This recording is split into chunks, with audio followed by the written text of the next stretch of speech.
Mình nhớ toán này. Quay đây. Lâu rồi thành hai mèo. Thành mèo nữa.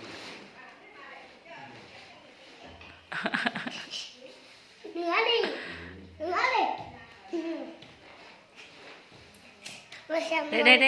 Đây. Vui khỏi. Ra đi mới thấy khói ở kia kìa. Khói ở ông. Khói đâu? Ra đây đừng hít khói. Đâu khói đâu? Ông có siêu không? Ông có siêu không? Ông có siêu không? Có thấy ông siêu không? Ông đang vận nội công đấy. Đấy, ông tẹo siêu nhỉ?